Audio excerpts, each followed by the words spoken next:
নমস্কার বন্ধুরা, আমি জয়া চলে এসেছি একটা নতুন রান্না নিয়ে। এটা হচ্ছে শোল মাছের মাথা দিয়ে লাউয়ের তরকারি। ঠিক আছে, এই যে একটা মিডিয়াম সাইজের কচি লাউ, তার অর্ধেকটা এইভাবে কেটে নেওয়া হয়েছে। এটাকে ভালো করে জল দিয়ে দেখুন লাউটা কত কচি, একটুও মানে দানা নেই এবং ছোট্ট সাইজে, মানে বেশি বড় না। এই লাউয়ের অর্ধেকটা এরকম কেটে নেওয়া হয়েছে।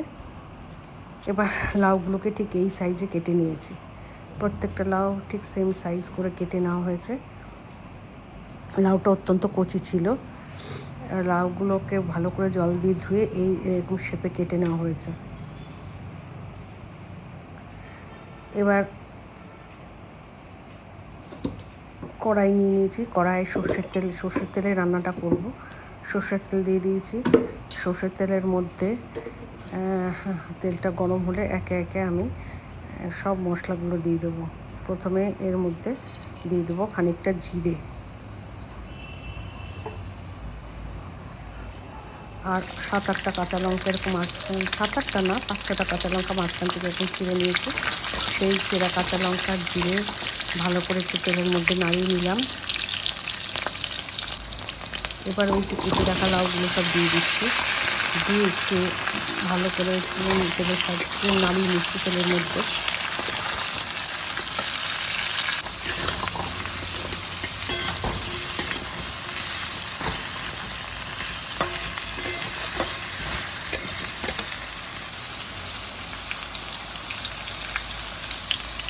এরপর দিয়ে দেবো লবণ, স্বাদ অনুসারে লবণ দিয়ে দেবো হলুদ গুঁড়ো। হলুদটা আমি এখানে বেশি পরিমাণ দেবো না, খুবই সামান্য একটু হলুদ দিলাম। দেখুন তাতেই রং হয়ে গেছে। নুন হলুদ গুঁড়ো দিয়ে দিলাম, দিয়ে লাউটাকে ভালো করে সাঁতলিয়ে নিচ্ছি। মানে এবার এই তেলের মধ্যে আরেকটা কড়াইয়ে এই শোল মাছের মাথা, এই যে শোল মাছের মাথার লেজাটা ভেজে নিচ্ছি। দেখুন মাথার লেজাটা ভাজা প্রায় হয়ে গেছে। এবার এটাকে একটা পাত্রের মধ্যে তুলে নিলাম। এই মাথা আর লেজাটা দিয়েই আমি লাউয়ের তরকারিটা করব। আর এইটা হচ্ছে ভাজা জিরে, তেলের মধ্যে গরম তেলে কিছুটা জিরে ভেজে তুলে রেখেছিলাম, সেইটা ওই বাটাটা রয়েছে। ওই ভাজা জিরে বাটাটা ওই পাশে রয়েছে। এই মাছের মাথার লেজার পাশে যে মানে দেখতে পাচ্ছেন, সেটা হচ্ছে ভাজা জিরে বাটা। আর এই লাউয়ের মধ্যেই আমি শোল মাছের মাথার লেজাটা দিয়ে আবার সেটাকে কষাতে রাখলাম লাউটাকে। এটা একদম সিম্পল রান্না এবং খুব তাড়াতাড়ি হয়ে যায় এবং খেতে খুব সুস্বাদু। এরপরে মানে ওই লেজার মাথা দেওয়ার পরে একটু সাঁতলিয়ে নিয়ে জল দিয়ে দিলাম।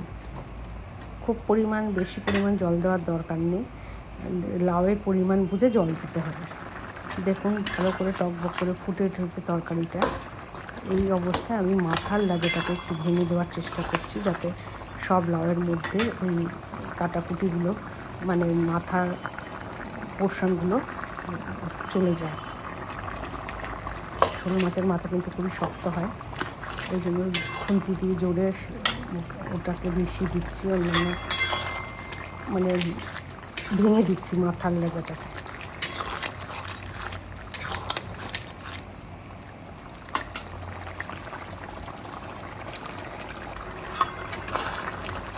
দেখুন মানে তরকারির ঘনত্ব কমে এসেছে। এই অবস্থায় ওই ভাজা জিরে বাটাটা আমি ওর মধ্যে দিয়ে দিচ্ছি।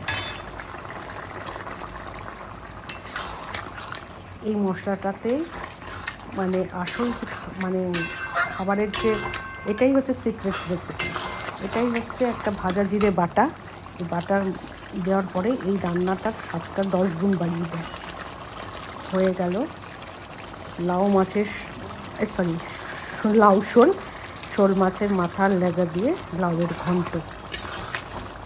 আপনারা বাড়িতে অবশ্যই ট্রাই করবেন। ট্রাই করে অবশ্যই কমেন্ট করে জানাবেন কেমন হলো। খেতে কিন্তু খুব সুস্বাদু হয় বন্ধুরা, আমি এর আগেও করেছি। আর শীতকালে লাউয়ের টেস্ট কিন্তু অনেক বেড়ে যায়। হ্যাঁ, আমরা সাধারণত গরমকালে লাউ খাই বেশি পরিমাণে, কিন্তু শীতকালে লাউয়ের টেস্ট কিন্তু অ্যাকচুয়ালি বেশি থাকে। হয়ে গেল শোল মাছের মাথা আর লেজা দিয়ে লাউয়ের ঘন্ট।